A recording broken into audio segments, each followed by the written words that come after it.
மூன்றாவதாக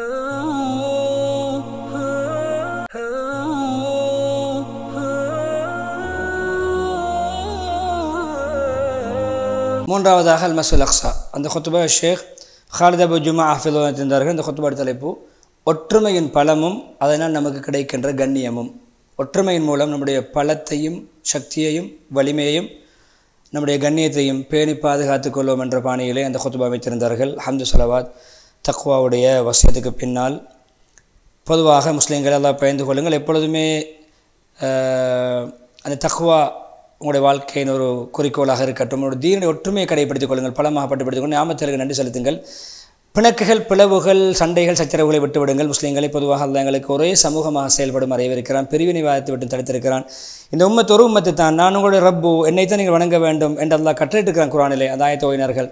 தாவனல் பிர்ரி வத்தக்வா, நல்ல விடயங்களை தக்வா விடயங்களை ஒருத்தருக்கு உதவியாக இருங்கள், பக்கபலமாக இருங்கள். பாவகாரியங்களிலே பகைமையிலே உதவி செய்ய வேண்டாம் என்ற அந்த ஆயத்தை, மாயிதாவுடைய ஆயத்தை. முஸ்லீம்களே, அல்லாஹ் எங்களை இந்த தீனின் மூலம் கண்ணியப்படுத்தி உயர்த்தி ஒற்றுமையை எங்களுக்கு ஒரு ஆணிவேராக ஒரு அஸ்திவாரமாக தந்திருக்கிறான்.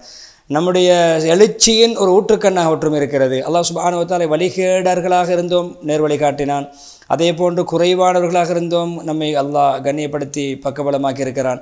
எனவே இஸ்லாத்துக்கு முன்னே அரபியர்கள் ஏகத்துவத்துக்கு வழி தெரியாது, ஏகத்துவம் என்னென்னு தெரியாது இருந்தார். ஏகத்துவத்தை அல்லாஹ் கொடுத்தான், ஏகத்துவத்தை கொடுத்து அல்லாஹ் கண்ணியப்படுத்தினான், முஸ்லீம்களாக ஆக்கினான், மூமின்களாக ஆக்கினான், ஒற்றுமைப்படுத்தினான். எனவே இதை நாங்கள் பேணி பாதுகாக்க வேண்டும். பாருங்கள், எந்த அளவுக்கு சிறந்த சமூகமாக மாறிவிட்டோம். மிக கேவலமான சமூகமாக முன்னோர்கள் இருந்தார்கள். பாவம், அநியாயம், வேற்றுமை, சண்டை, சச்சரவு, மோதல், ஜாஹிலியா காலம். பின்பு அல்லாஹ் எப்படி மாற்றினான்? ஒற்றுமையின் மூலம், ஈமானின் மூலம், ஏகத்துவத்தின் மூலம் சிறந்த சமூகம் ஹைர் உம்மத்தாக மாற்றினான். நம்ம ஏவக்கூடிய, தீவை தடுக்கக்கூடிய, ஈமான் கொள்ளக்கூடிய, அல்லாஹ் புகழ்ந்து பிரஸ்தாபித்து பேசுக. எனவே இந்த ஒற்றுமை மூலம் அதே கண்ணியத்தை நாம் பேணி பாதுகாக்க வேண்டும், அதே சக்தியை நாங்கள் அல்லாஹ்வுடைய ஹபிலுல்லா வஅத்தஸிமு பிஹபிலில்லாஹி ஜமீஆ, எல்லோரும் ஒன்றுபட்டு குர்ஆனுடைய வாழ்க்கை, குர்ஆனை பற்றி பிடித்து ஒற்றுமைப்படுங்கள், பிரிந்து விட வேண்டாம் என்ற ஆயத்தை மொழினார்கள். நியாமத்துகளை நினைத்து பாருங்கள். எதிரிகளாக இருந்தீர்கள், உள்ளங்களை ஒற்றுமைப்படுத்தினான். அந்த அல்லாஹ்வுடைய அருள் கிருபையினால் நீங்கள் சகோதரர்களாக மாறிவிட்டீர்கள். எனவே உங்களுக்கு எப்பொழுதுமே ஒரே உம்மத்துன் வாஹிதா, ஒரே உம்மத்தாக மாறுவது கட்டாய கடமை. எனவே ஒற்றுமை விரிசல் ஏற்படுகின்ற பொழுது குவத் சக்தி குறையும், வேற்றுமையும் மூலம் பலகீனம் ஏற்படும். எனவே நிம்மதி பாதுகாப்பு இல்லாமலாகும். ஒற்றுமை தான் நிம்மதி, ஒற்றுமை தான் பாதுகாப்பு. பாருங்கள், அதே ஈமானிய ஏகத்துவ கொடிக்கு கீழே பிலால் ஹபஷி, ஹபஷாவிலிருந்து வந்த ஒரு அடிமையாக விற்கப்பட்டவர். சல்மான் ஃபாரிசி, ஈரானிலிருந்து வந்தவர் ஃபாரிஸ்.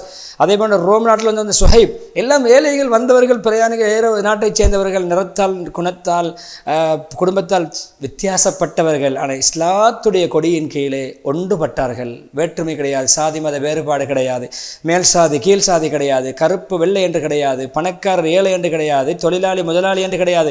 எல்லோரும் இஸ்லாமிய ஈமானிய கொடிக்கு கீழே ஒற்றுமைப்பட்டார்கள் அல்லவா? எனவே தீன் தானே நமக்கு அல்லாஹ் பொருந்தி கொண்ட மார்க்கம், உண்மையான மார்க்கம். அல்லாஹ் தான் நம்முடைய ரப்பு. ஒரே இறைவன், ஒரே மார்க்கம். அதற்குள் எப்படி முஸ்லீம்கள் வேற்றுமைப்பட முடியும் என்ற ஆதங்கத்தை தெரிவித்துவிட்டு பிரிவினைவாதங்கள், கோத்திரவாதங்கள், வெறிகள், குலவெறிகள் இதெல்லாம் இல்லாமல் ஆக்குங்கள். இது நமக்குள் ஏற்பட்டால் நாம் பலகீனப்படுவோம், எதிரிகளுக்கு நாங்கள் இலக்காகி விடுவோம். எனவே ஒற்றுமை என்பது சும்மா ஒரு நம்முடைய மேலதிக கடமை அல்ல, மார்க்க கடமை, கட்டாய கடமை. எனவே எப்பொழுதுமே பிரிவினைவாதம் நமக்கு அனுமதி கிடையாது. ஒற்றுமை தான் நமக்கான பலம், நமக்கான கண்ணியம், நம்மை பாதுகாக்கும், நமக்கான உத்தரவாதம், நமக்கான பாதுகாப்பு அரண். வேற்றுமை நம்மை பலகீனப்படுத்தும். நமக்கு என்ன உதாரணம் சொன்னார்கள் நபி அவர்கள்? அந்த ஹதீஸ் ஒரு உடல் போன்று, ஒரு உடம்பில் ஒரு உறுப்புக்கு நோயா, வருத்தமா, காய்ச்சலா, அது மற்ற உறுப்புகள் எல்லாம் கண் விழித்திருக்கின்றது, கால் நடக்கிறது, கை உதவி செய்கிறது, முழு உடம்பும் அந்த வருத்தத்தை அனுபவித்து பங்கு கொள்கின்றதல்லவா, அந்த உடம்புடைய கஷ்டத்திலே பங்கெடுக்கின்றதல்லவா? அழகான உதாரணம் ஒரு உடலை போன்று என்று சொன்னார்கள். இன்னொரு கருத்திலே ஒரு உடல் போன்று அந்த கையை நபியவர்களை கோர்த்து காட்டினார்கள். விரல்களை பாருங்கள், விரல் சீனி விரல் ஒரு அளவு, இது ஒரு சைஸ், இது ஒரு சைஸ். இது 5 விரல்களும் 5 வகையான விரல்கள், 5 அளவில் உள்ளவர்கள். ஆனால் எல்லா விரல்களும் இந்த உள்ளங்கையோடு இணைகிறது அல்லவா, மணிக்கட்டோடு இணைகிறது அல்லவா? விரல்கள் வித்தியாசம். அழகான உதாரணம் அந்த ஹதீஸ்ல சொல்கிறார்கள். விரல்கள் வித்தியாசம், ஆனால் எல்லா விரல்களும் நான் கட்டையன், நான் குட்டையன், நான் உயர்ந்தவன், நான் மெலிந்தவன், நான் சின்னவன் என்று பிரிந்து விடாமல் எல்லா விரல்களும் அந்த மணிக்கட்டிலே ஒன்றிணைந்து செயல்படுகின்றதே, அது போன்று நாம் பல்வேறுபட்ட துறைகளில் உள்ளவர்கள் இருந்தாலும் இஸ்லாம் என்ற பெயரில் ஒற்றுமைப்பட வேண்டும் என்று. அதே போன்று நபி ஸல்லல்லாஹு அலைஹி வஸல்லம் அவர்கள் இந்த 2 உதாரணங்களின் மூலம் எதை விளங்கப்படுத்துகிறார்கள்? ஒற்றுமை. இந்த விரல் எல்லா விரல்களும் ஒரே அமைப்பில் இயங்குகின்ற பொழுது அழகாகவும் இருக்கும், உதவியாக இருக்கும், இந்த கையால் சாதிக்கலாம். ஒரு விரல் செயலிழக்கும் பொழுது, ஒதுங்குகின்ற பொழுது, இல்லாமலாகின்ற பொழுது, பிரிகின்ற பொழுது இந்த கையினால் ஏற்படுகின்ற பிரயோசனம் குறைந்துவிடும், இந்த கையுடைய பலம் குறைந்துவிடும். ஒரு பெருவிரல் இல்லாவிட்டால் எத்தனை விடயங்கள் செய்ய முடியாது.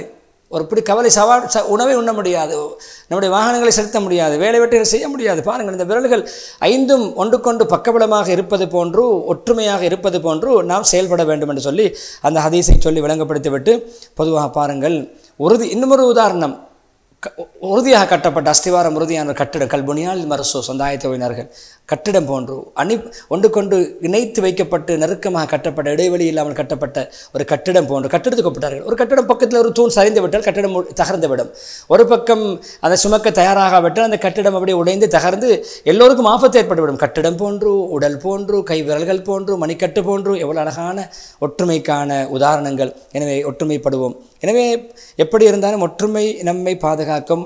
முராபித்துவங்களை தன்னை அர்ப்பணித்தவர்களை இஸ்லாத்துக்காக மஸ்லக்ஸாவுடைய பணிகளுக்காக அவங்களுடைய ஒற்றுமையை நீங்கள் உறுதிப்படுத்திக் கொள்ளுங்கள். நீங்கள் தொடர்ந்து அந்த பணி ஈடுபடுங்கள். எனவே எப்பொழுதும் பண்பாடு, ஒழுக்கம், நல்ல விடயங்களை ஒருவருக்கு ஒரு உதவி, பாவங்களை விட்டு தடுப்பது, பாவங்களை தவிர்த்து கொள்வது, பிறருக்காக குழிவட்டுவதில்லை, எதிர்ப்புகளுக்கு உதவி செய்வதில்லை. எனவே இந்த காலத்தில் நம்மை பலர் நோட்டமிடுகிறார்கள், பார்க்கிறார்கள். நமக்கு பல சிரமங்கள், நெருக்கடிகள் தொடர்ந்து வந்து கொண்டிருக்கின்றன. நாளுக்கு நாள் கஷ்டங்கள் கூடிக்கொண்டே போகின்றன. இதை இல்லாமலாக்குவதற்கு முதலாவது நாம் ஒற்றுமைப்பட வேண்டும். நம்முடைய கஷ்ட துன்பங்களை ஒருவருக்கொருவர் இல்லாமலாக்க வேண்டும், கை கொடுக்க வேண்டும், அவர் கஷ்டவலை உதவ வேண்டும், காட்டிக் கொடுக்கக்கூடாது, பேரம் பேசக்கூடாது, எதிரிகளுடைய சதிவலைகள் சிக்கக்கூடாது. எதிரிகள் நம்மை சின்ன பின்னமாக்க முயற்சிக்கிறார்கள், நம்முடைய ஊரை நாட்டை பறிக்க முயற்சிக்கிறார்கள், நம்மை எழுப்பி அனுப்ப முயற்சிக்கிறார்கள். ஒற்றுமை சீர்கடும் பொழுது இப்படியான விடயங்களை அவர்கள் சிந்திப்பார்கள். நாம் ஒற்றுமைப்படும் பொழுது எதுக்கு அவர்கள் சிந்திக்க மாட்டார்கள், எத்தனிக்க மாட்டார்கள். எனவே ஒற்றுமை தான் அவர்களுக்கான பிரதானமான ஒரு ஆயுதமாக நாம் முதன்மைப்படுத்த வேண்டும். எனவே தெளிவான அத்தாட்சிகள் வந்து நமக்கான பலத்தை அல்லாஹ் வழங்கி குர்ஆன் மூலம், ஏன் அதுக்கு பின்னால் வேற்றுமைப்பட வேண்டும்? வேற்றுமை பலகீனம், வேற்றுமை கேவலம்.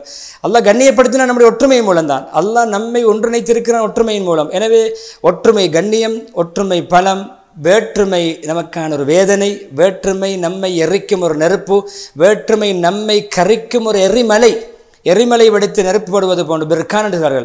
எரிமலை வெடித்து நெருப்பு வந்து நம்முடைய ஊரை, நம்முடைய சொத்து செல்வங்களை அழிப்பது போன்று நம்முடைய சமூகத்தை அழிப்பது வேற்றுமை. எனவே நம்மை சின்ன பின்னப்படுத்தக்கூடிய ஒரு சூறாவளி தான் வேற்றுமை. சூறாவளி வந்தால் என்ன நடக்கிறதுன்னு தெரியும். எனவே நம்முடைய சமூகத்தை சீரழிக்கக்கூடிய, அழிக்கக்கூடிய ஒரு சூறாவளி தான் வேற்றுமை என்று சொல்லி ஆணித்தரமாக பல உதாரணங்களை சொல்லி அதை நாங்கள் மீட்டுக்கொள்ள வேண்டும். ஒற்றுமையை, பாதுகாப்பை, கண்ணியத்தை என்று சொல்லி முஹம்மது ஸல்லல்லாஹு அலைஹி வஸல்லம் அவர்கள் பாருங்கள் சொல்லி காட்டினார்கள். முன்னைய சமுதாயம் வேற்றுமைப்பட்டார்கள், அழிந்து நாசமாகினார்கள். வேற்றுமை தான் முன்னைய சமுதாயத்துடைய அழிவுக்கு காரணம் என்பதை ஹதீஸிலே நபி அவர்கள் ஊர்ஜிதப்படுத்தி இருக்கிறார்கள். எனவே இந்த தகர்ப்புகள், இந்த அநியாயங்கள், இந்த அத்துமீறல்களை நாம் எதிர்கொள்ள வேண்டுமா, நாம் ஒற்றுமைப்பட வேண்டும் என்பதை மீண்டும் மீண்டும் சொல்லி, பொதுவாக இந்த தன்னுடைய ஊரை, தன்னுடைய தேசத்தை, தன்னுடைய பாதுகாப்பது இப்படியான எதிரிகளுடைய சூறாவளிகளை விட்டும், எதிரிகளுடைய சூழ்ச்சிகளை விட்டும், எதிரிகள் முட்டக்கூடிய நெருப்புகளை விட்டு பாதுகாப்பது அவருடைய கடமை. ஒற்றுமையின் மூலம், சக்தியின் மூலம், கண்ணியத்தின் மூலம், தைரியத்தின் மூலம் நாம் பாதுகாக்க வேண்டும். பாருங்கள், இந்த ஊருடைய மஸ்ஜித் அக்ஸா, இந்த பலஸ்தீன், இந்த புனித பூமியுடைய உரிமை இருக்கிறதே, அது நம்முடைய ஊர் நாட்டுடைய உரிமை மாத்திரமல்ல, அது மார்க்க கடமை, அது வணக்க வழிபாடு சம்பந்தப்பட்ட கடமை, நம்முடைய வரலாற்று உரிமை, நம்முடைய கலாச்சார உரிமை, நம்முடைய நாகரிக உரிமை, நம்முடைய அரசியல் உரிமை, நம்முடைய எல்லா உரிமைகளையும் ஒன்றர கலந்து ஒன்றிணைத்த ஒரு உரிமை தான் நம்முடைய ஊரை, தேசப்பற்று, நம்முடைய ஊரை பாதுகாப்பது, எதிரியுடைய கெடுபிடிகளை விட்டும். எனவே ஒற்றுமையின் மூலம் இவர்களை விரட்டி அடிப்போம், இவர்களை நாங்கள் தோல்வி உறச் செய்வோம் என்று மீண்டும் மீண்டும் அடிக்கடி அந்த வார்த்தையை ஹத்தீப் அவர்கள் சொல்லிக்கொண்டே இருக்கிறார்கள். அப்படியே சொல்லி கொண்டு வந்து எப்பொழுதுமே நம்முடைய பூமி நபிமார்களுடைய பூமி, ரசூல்மார்களுடைய பூமி, நபியவர்கள் மேராஜ் பயணம் மேற்கொண்ட பூமி, நபிமார்களுக்கு இமாமத் செய்த பூமி. எனவே இந்த பூமி பல நபிமார்களுடைய வரலாற்று பின்னணியோடு பிணைந்த பூமி. எனவே இந்த பூமி அல்லாஹ் வீணாக்க மாட்டான். எனவே பொதுவாக பெருமை, அகங்காரம், தலக்கணம் இந்த ஊரிலே சரிவராது, இந்த பூமியிலே சரிவராது. அகங்காரம் வேண்டாம், பெருமை வேண்டாம், தலக்கணம் வேண்டாம். தலக்கணத்தோடு நமக்கு அநியாயம் செய்யக்கூடிய அழிவு வரும். எனவே அல்லாஹ் சொல்கிறான், ஹதீஸ் குத்ஸி நபி சொன்னார்கள், பெருமை, அகங்காரம் என்பது எனக்கு சொந்தமானது, அது என்னுடைய உரிமை, அதை யாராவது கலட்ட முயற்சித்தால் அவனை தூக்கி நரகத்திலே வீசு என்றெல்லாம் சொல்லியிருக்கிறான். பெருமையும் அகங்காரமும் தலக்கணமும் யாருக்கு வருமோ அவனை தூக்கி நரகத்தில் எறிவேன் என்று அல்லாஹ் சொல்லியிருக்கிறான். எனவே இப்படியான விடயங்களை பார்த்துக் கொள்ளுங்கள். நீங்கள் அல்லாஹ்வுக்கு உதவி செய்ய மார்க்க உதவி உங்களை மிகைக்க யாரால முடியாது, உங்களை தோற்கடிக்க முடியாது. அல்லாஹ் உங்களை கைவிட்டால் உங்களுக்கு யார் தான் உதவி செய்ய முடியும் என்ற ஆயத்தை ஓதி, எனவே நபி ஸல்லல்லாஹு அலைஹி வஸல்லம் அவர்கள் பாருங்கள் அனுப்பப்பட்டார்கள் எல்லா முழு சமுதாயத்துக்கும் இறுதி நபியாக.